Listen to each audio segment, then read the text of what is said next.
రాష్ట్రంలో స్పష్టంగా ఒకే వర్గం రాజకీయం చేస్తుంది.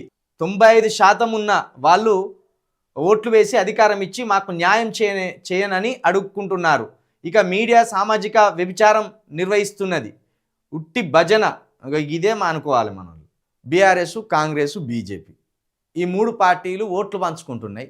కమ్యూనిస్టు ఏదో ఒక పార్టీకి మద్దతు ఇస్తున్నది. బహుజన నాయకులు అనేటోళ్ళు కొంత వాళ్ళ మూమెంట్ వాళ్ళు చేస్తున్నారు. ఇప్పుడు ఒట్టి భజన అంటే వ్యభిచారం చేస్తున్నారు. ఏదైనా పార్టీ గురించి మాట్లాడితే అసలు మీరేం చేస్తున్నారు? ముందు బహుజన లీడర్లు అనేటోళ్ళు ఏమైనా పీకి కట్టలు కట్టిన ఇప్పటి వరకు. ఇప్పుడు పేర్లు చెప్పాను నేను. కొన్ని బహుజన పార్టీలు ఉన్నాయి. పేర్లు చెప్తే మళ్ళీ బట్టలు చింపుకుంటాను నేను. బహుజన పార్టీ ఇప్పుడు కేసీఆర్ లాంటి నాయకుడు ఉన్నాడు. కేసీఆర్ లాంటి నాయకుడు తెలంగాణ సాధించడానికే బీజేపీ తోటి ఆ వ్యవహారాలు నడిపేది, కాంగ్రెస్ తోటి వ్యవహారాలు నడిపేది, టీడీపీ తోటి వ్యవహారాలు నడిపేది, ఇంకా అనేక పార్టీలతో బీఎస్పీ దగ్గరికి ఏకంగా మాయావతి గారి దగ్గరికి పోయి మాయావతి గారి కాళ్ళు మొక్కి అంటే ఆమె ఆశీర్వాదం తీసుకొని మా తెలంగాణ ప్రాంతానికి మీరు మద్దతు తెలపాలి రాష్ట్రం కోసమని అన్నారు. అంటే ఆయన ఎక్కడైనా నేరో మైండ్ తోటి ఆలోచించిండా? అంటే ఏ అవకాశం దొరికితే ఆ అవకాశం ద్వారా తెలంగాణను సాధించడానికి విశ్వ ప్రయత్నాలు చేసిండు. ఇక మన వాళ్ళు అంటారుగా మనం ఎవరితో పొత్తులు పెట్టుకోం. మనం పొత్తులు పెట్టుకోకపోతే నీ ఓట్ల శాతం ఎంత?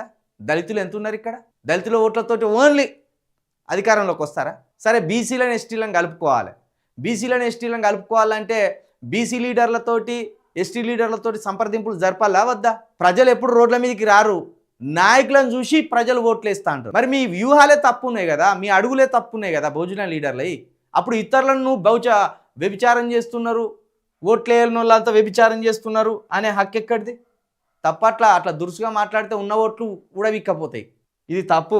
ఆలోచనలో మార్పు రావాలి. కేసీఆర్ అనేటైనా 14 సంవత్సరాలు స్ట్రగుల్ చేస్తే అన్ని పార్టీలను మెప్పించగలిగిండు. ఆ పార్టీల ద్వారా ఆయా పార్టీలకు ఉన్న ఓట్ బ్యాంకును తన ఓట్ బ్యాంక్గా మలుచుకున్నాడు. ఆయన రాజకీయపరమైన ప్రయోగాలు చేసిండు.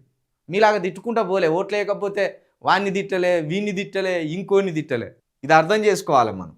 ముందు నిందించడం కంటే నువ్వేం చేసినావు, అసలు నేను విశ్వసించడానికి ఏం చేసినావు? ఒక బహుజన లీడర్ ఉన్నాడు, ఎక్స్ అనే బహుజన లీడర్ అనుకుందాం. ఆ ఎక్స్ అనే బహుజన లీడరు 1,00,000 ఓట్లు ప్రజలు వేయడానికి ఆ 1,00,000 ఓటర్లను ఏం మెప్పించగలిగిండు? ఆ 1,00,000 ఓటర్ల కోసం ఎన్నిసార్లు రోడ్డు ఎక్కిండు? ఆ 1,00,000 ఓటర్ల కోసం ఎన్నిసార్లు స్ట్రగుల్ చేసిండు?